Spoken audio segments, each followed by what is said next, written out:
Welcome back to the studio for the WPH Race for a NYAC Tournament Wrap-Up. My name is Dave Vincent and Dave Fink. Boy, this was a crazy tournament. A lot of ups, a lot of downs, a lot of blowouts. We've seen donuts. We were able to see upsets galore. In fact, it happens so often that I know I won't even be able to say all of the different upsets that happen off the top of my head. I mean, I look back and I think of Abraham Montijo, Luis Cordova. Dave, I know that you got upset. Andy Nett was a Cinderella story, upsetting everybody that he played basically along the way, defeating Luis Moreno, the #2 seed in the round of 16. And it just seemed like it got better for him as the tournament went along. But then Katrina Casey putting zeros after zero on her opponents, and then she got taken to a tiebreaker. New York Athletic Club, one of the very best stops that we have on tour, if not the best stop. Let's talk about the club, and then we'll talk about what just happened here in a crazy weekend of action in the Big Apple. Yeah, the club itself, Dave, is absolutely spectacular. Every floor, there's another unbelievable amenity. My dad and I ate dinner on the 2nd floor. We went to the 7th floor and did a little bit of boxing. Then we went to the 10th floor and shot pool. I mean, it's just spectacular, overlooking Central Park. It's an amazing club. A lot of the members there, Dave, will just go there straight after work and spend literally every night there. I don't blame them. What an incredible place. Of course, the handball area is so storied, Dave. You're dating back to the 1950s with the Obert brothers, Jimmy Jacobs, Vic Hershkowitz, all the way up until John Bike and now Paul Brady, who's a sponsored athlete there. Dave, it's a special place for a handball player. Well, there's no doubt we'll be returning next year and bringing along ESPN. Now, that was one of the big topics at the NYAC amongst their boosters, sponsors, donors, the Killers Club. They were all talking about ESPN and the Watch ESPN app. It was such a delight, and that is still the talk here at the New York Athletic Club as they continue to keep reminiscing about what happened this weekend on ESPN. How big is it for a place like this, who has had everything happen to them over the years, have ESPN finally in the building? Well, first of all, we want to thank John Duggan, John Moran, Tommy Samario, all these guys that made this possible. And Dave, you're right. These guys were talking endlessly about how important it was and how special it was for their club to have ESPN in the building. Now, this is a club that hosts Olympic athletes. They had a boxing tournament on the 7th floor with over 600 people watching it, and yet this was the talk of the club. And Dave, it's an amazing accomplishment, not only for us, of course, to be on ESPN, but for the NYAC to feature their club on ESPN, the worldwide leader in sports. Yeah, it was a special moment. I can see it in the eyes of all the fans that were watching. Phyllis Kossoff, who has given that generous support of this tournament throughout the years, want to thank her. Also Val Taubner and the support of the Athletes Fund. Carl Obert, who is hanging out courtside, also a big help there at the NYAC. Mr. Tom Lynch, chairman of the athletic committee, and Mr. Cedric Jones, the athletic director, want to thank them. And like you said, Tom Samario, he helped out, but also John Dugan really did about as much as you can possibly do. Well, what a lot of people don't know, and maybe even you, Dave, is that John Duggan is an amazing handball player. He grew up playing with John Bike, and I have to give him some props. He beat Jaime Paredes, who was ranked #3 at the time in the Nationals, and just a spectacular player, and now he's even a more spectacular handball promoter and tournament director. I've known him, Dave, since I was 16, and he's just one of the best guys you could ever meet in handball. Yeah, he's absolutely amazing, and that's the reason why we keep coming back to the New York Athletic Club. Well, let's look down the list, and let's start with the seniors. Andy Shad wins his first stop, and as we look forward in Salt Lake City here mid-April for the Players' Championship, Shad just needs to make it to the finals to be the Players' Champion for the year, right? Yeah, well, Andy Shad entered the event, Dave, as the #2 seed, but he became the #1 ranked player in the Senior Race for a Tour for the first time in his career by defeating Dan Armijo in the final. Surprisingly, he defeated him very easily, 25-3, having lost to him just a couple months ago. En route to the finals, he defeated Chris Watkins in a close semifinal match. He beat Dennis Gingras badly in his opening round, which is, I think, surprising. But Dave, Andy Shad winning his first Senior Race for a title since the 2013 Players' Championship in Seattle, where he defeated his longtime nemesis and good friend, John Bike. And like you said, Dave, Andy needs to only make the finals in Salt Lake City to claim that year-end #1. That would be a huge accomplishment for Andy. I know that he's worked so hard for so many years, and that'll be kind of validation for all that hard work. Yeah, Andy told me offline that his family back at home, his daughters, his wife, and all of his friends and cohorts are all watching him on ESPN throughout the weekend. He said he felt that vibe, and he really lived up to that moment. He was the very first person to enter Salt Lake City as he is very stoked about what's coming up for the Players' Championship. And with his name coming in, Dan Zimmett and some of these other great players have also entered Salt Lake City for the Players' Championship. Already that senior bracket is becoming filled up, and it's going to be really exciting, all led by that torch waver Andy Shadd. Now Marco Chavez, who played right here in New York for that Elite 8 spot as he was trying to make his way into the tournament, he is going to play in the 40s in Salt Lake City. Nadia Alvarado, who has been on the 40s, has been on the Elite 8, he's going to stay in the Elite 8 in Salt Lake City for the Players' Championship, and he's not going to play in the 40s. Let's swing over really quickly.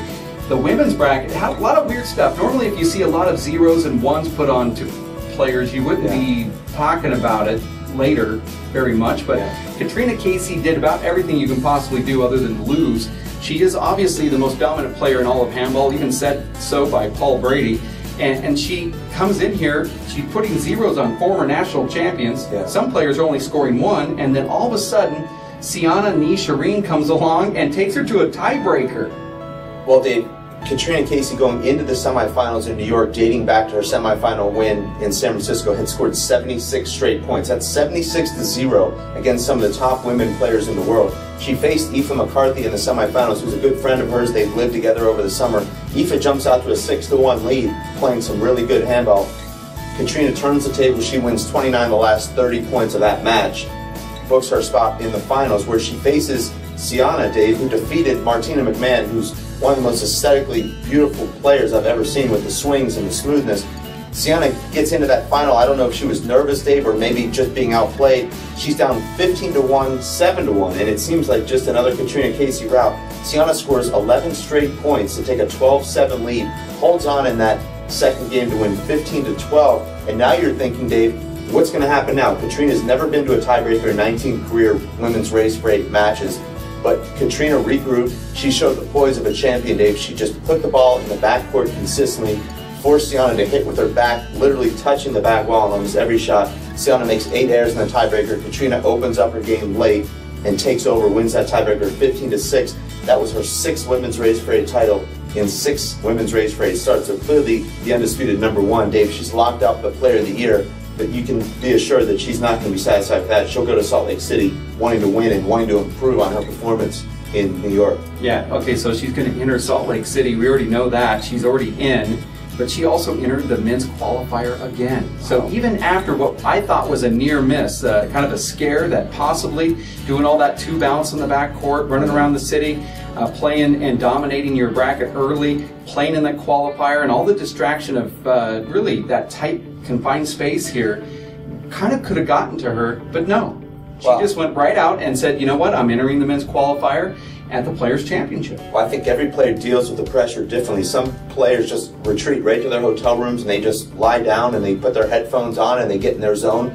Other players, they'd like to, I think, distract themselves and go shopping, go to Times Square and, you know, play 2 bounce, play in as many divisions as possible. And I think for Katrina, and I think for a lot of other players as well, it would really help them because it takes the stress off. You're not thinking about your next match all the time. You're just having fun and you're just enjoying yourself. And I think that's when most people play their best handball, and that's what Katrina does. Yeah, let's really quickly, before we go to the men and then wrap up this post-game wrap of the tournament here at the New York Athletic Club, let's talk about Martina McMahon. Yeah. Just briefly, because even though she took 3rd place and she didn't stun some of those at the very end to make it to the finals, which we kind of thought maybe she would win that match against Sienna.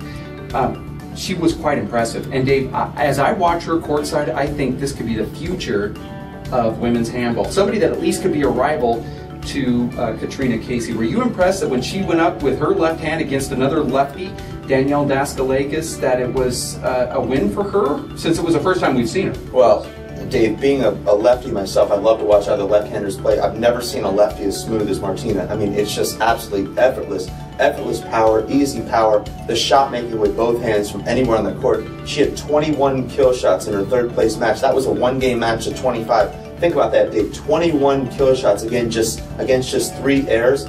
She's an amazing player, Dave. I really don't know what's holding her back. Maybe it's just a matter of confidence. Maybe it's being more comfortable playing against the big names, but she has everything that you possibly could need to become a top player or the top player. Okay, as we get into Paul Brady in that men's bracket and some of those sponsored athletes with the NYAC, I certainly do want to bring up that Daniel Daskalakis, John Iglesias, Paul Brady, and even the play from Colin Crehan, who is a nephew or a cousin of one of the board members here at the NYAC. Those 4 players actually did have a good tournament. Paul Brady, of course, shining his way, and then Katrina Casey, of course, winning the women's bracket as well. But Daniel Daskalakis, John Iglesias, they played well. Yeah, I mean, I'm sure that there's a certain comfort level they're playing at what is their home club. And, you know, you've seen John Iglesias have his best tournaments throughout the years at the New York Athletic Club. Last year, he defeated Sean Lenning and Luis Moreno in the same tournament. Only 4 guys have done that in the history of the race.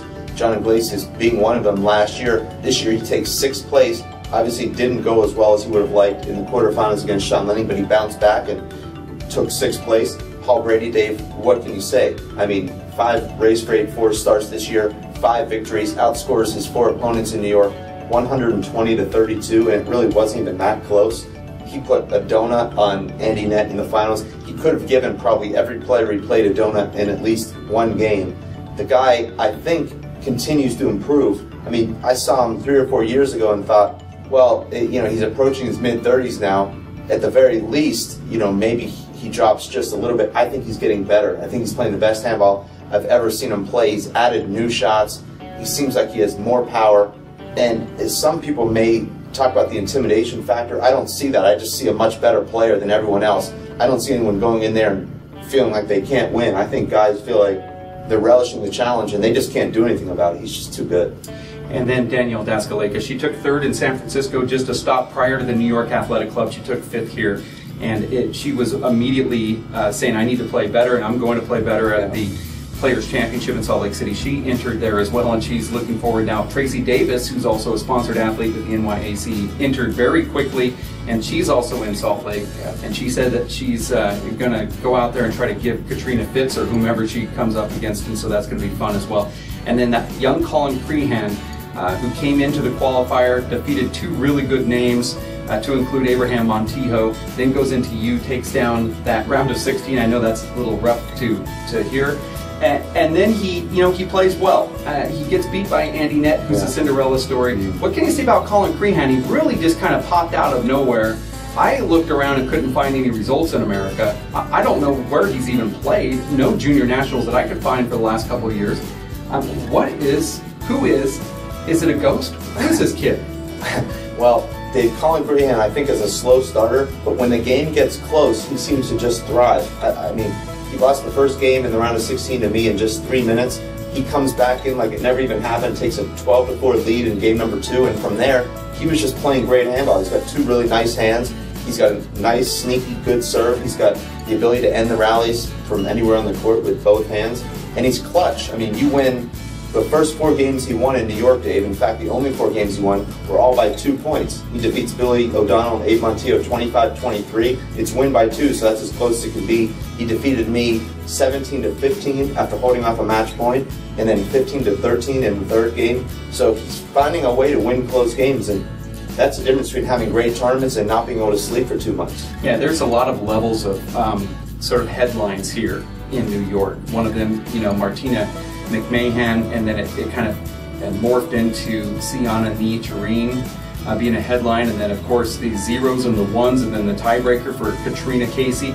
Colin definitely was a headline very early, and then he was sort of elapsed. As soon as Colin lost to Andy Nett, it was sort of like, wait a second, Andy Nett's also a headline. He had to go through a couple qualifier rounds to actually beat one former qualifier, Eric Torres. Then he goes into the round of 16, and he wins that against Luis Moreno. Colin Crehan, he defeats him there. Then he goes in and defeats Sean Lenning. I mean, that was a great story. And then and as we looked over, and we saw Nadi Alvarado Jr. We haven't seen him in a while. He looked very impressive halfway through that tournament, defeating Emmett Pachot. I don't think on paper anyone other than the Alvarado camp would have said that Nadi was going to win that. Well, let's talk about Andy Nett first, Dave, and then Nadi Alvarado. Andy Nett has lost a lot of close matches in his race history. He's been to 19 race for 8 quarterfinals and never won one of those matches. But if you look at his results, a lot of those were very close losses. I can remember him losing to Luis Moreno 21-20, 21-19. He's lost to Sean Lenning in tiebreakers. So to me, when you reverse that and you beat Luis Moreno 15-13, 15-13 like he did in New York, it's not that big an upset to me. It's just 1 or 2 shots in a game that's the difference between losing 15-13 or winning 15-13. He finally gets over that hump. Then he goes in against Sean Lennon, kind of weathers the storm early. You know, Sean's going to attack you early. Andy knew that. He's experienced. He's a veteran pro. And he withstands that, and he just seizes the momentum there and pretty much cruises 15-9, 15-11. It really wasn't that close.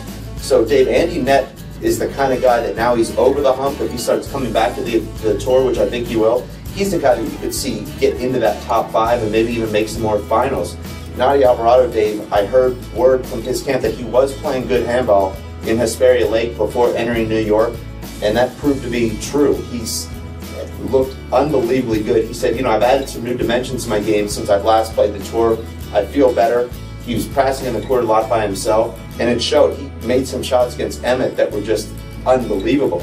I mean, you know, taking the ball off the side wall at shoulder height, off the short hop and flat killing it. I think Emmett was just didn't really know what to do at that point. He defeats Emmett easily, and if it weren't for a hiccup in the middle of that second game where Nadi led 4-2 and then trailed 10-4, he pretty much dominated the match, winning 15-4, 15-10. Nadi Alvarado is a guy that's played in just 2 race events this season, made the semifinals in both, defeating Mondo and then Emmett.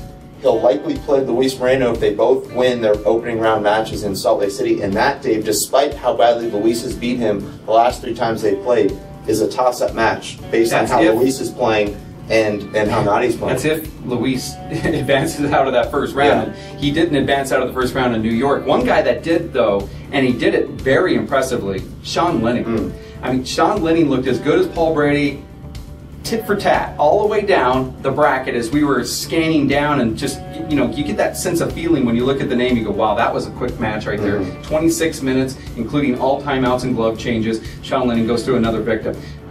17 minutes, including all timeouts, a couple glove changes, 2-minute equipment change. Sean Lennon gets through another victim, and then he came up against Andy Nett. And that really does show you how good Andy Nett was playing in this last tournament. Another guy on the other side that was doing that, Paul Brady, and then we'll wrap this up. Paul, he's not really being pushed. The closest feeling I got to him being pushed was when Nadi Alvarado played him, and I got that sense in the second game when Nadi got up to about 10, and it just felt kind of real, where Nadi was leading just you know, for a couple points.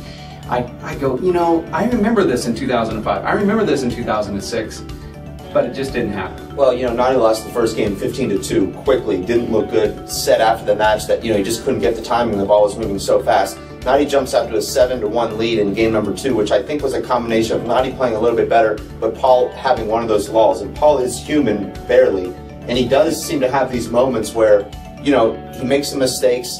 Mentally, he's not quite there. We saw it in San Francisco in the semifinals where he got down 9-2 in the second game, came back to win 15-9. He's down 7-1 against Nadi. He races 13 straight points to 14-7. Nadi scores 3 points late to get to 10, but I never felt like the game was in jeopardy.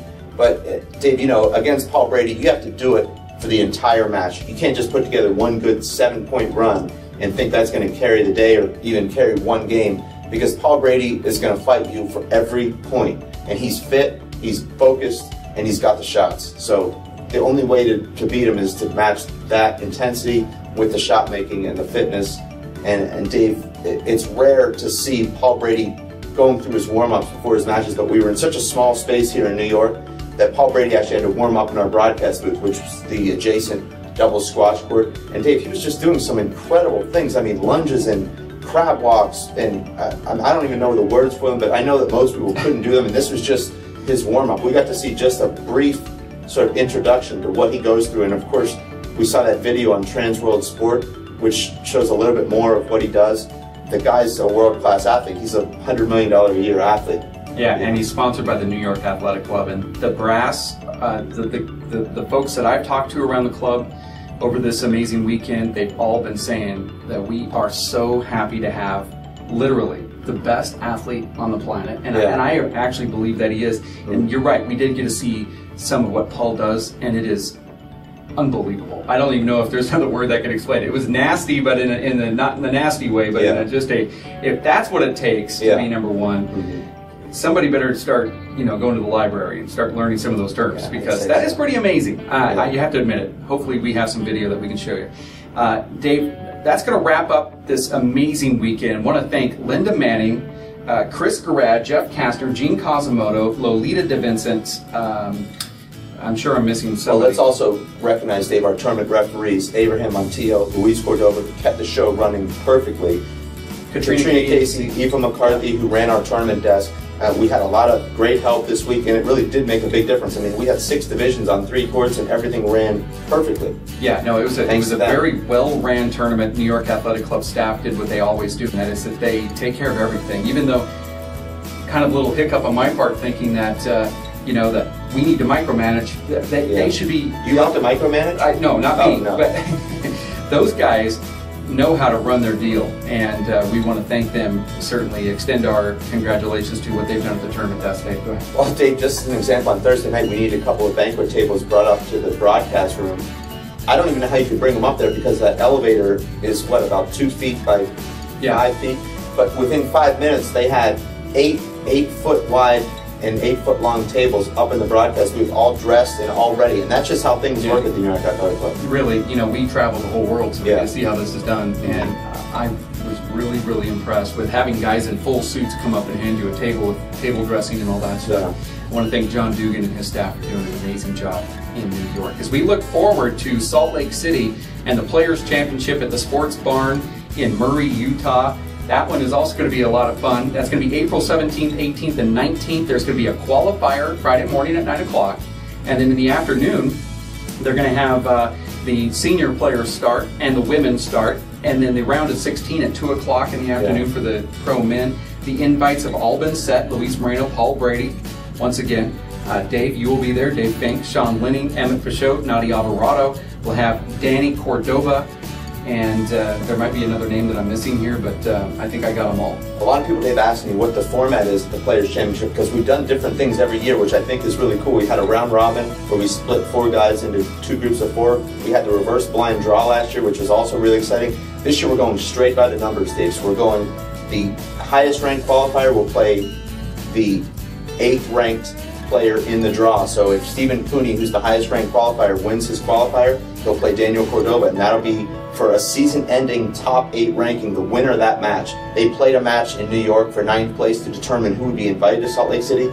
Danny Cordova won that. You have to think the Irish Bulldog is stewing over that, and he'll be ready for that round of 16 showdown. But see, Andy Nett could also come into this qualifier, and he could elapse some players, knock them out of the top 8, and they lose their season-ending bonus. Not just Andy Nett, but there's other players who can do this as well. Dave, it's been a great weekend in New York. New York Athletic Club, the most hospitable environment I've been in since we started promoting professional handball, and I want to thank them for doing what they've done here in the Big Apple over this great extended handball weekend with ESPN and the Watch ESPN app. We're going to say goodbye for now, and we will see you live in Salt Lake City in mid to late April, and we hope that you tune in. I want to thank you for your help in the broadcast booth and all of the write-ups and stuff that you've done here, presenting trophies to John Dugan and everybody at the NYAC, plus the players too, Dave. Thanks, Dave. Thank you. We're going to say goodbye, and we'll see you in a couple weeks.